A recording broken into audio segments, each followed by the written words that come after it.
তুই বিটিএস আছে দেখি যা। বান্ধবী কই কই?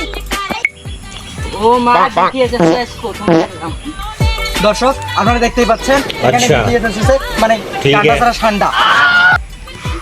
তো দর্শক আসুন জেনে নেই BTS কেন এসেছে তার বিস্তারিত জানতে। আসুন। कौन सब्जेक्ट अच्छा लगता है?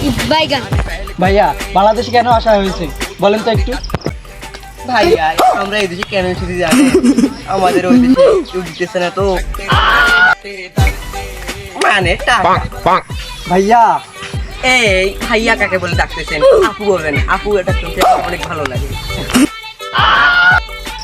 আচ্ছা আপনি তো একজন ছেলে, আচ্ছা। আপনাকে আমি আপু ঠিক ডাকবো আছে। কেন বলেন। আসলে আমাদের ছেলে মনে হলে আমরা ভিতরে ভিতরে মেয়ে। আরে আমি এতদিন তো ওদেরকে ছেলে ভাবছিলাম, আল্লাহ এটা তো হিজড়া। আসলে এরা হিজরা কোথা থেকে আসলো রে? এদের কি করি?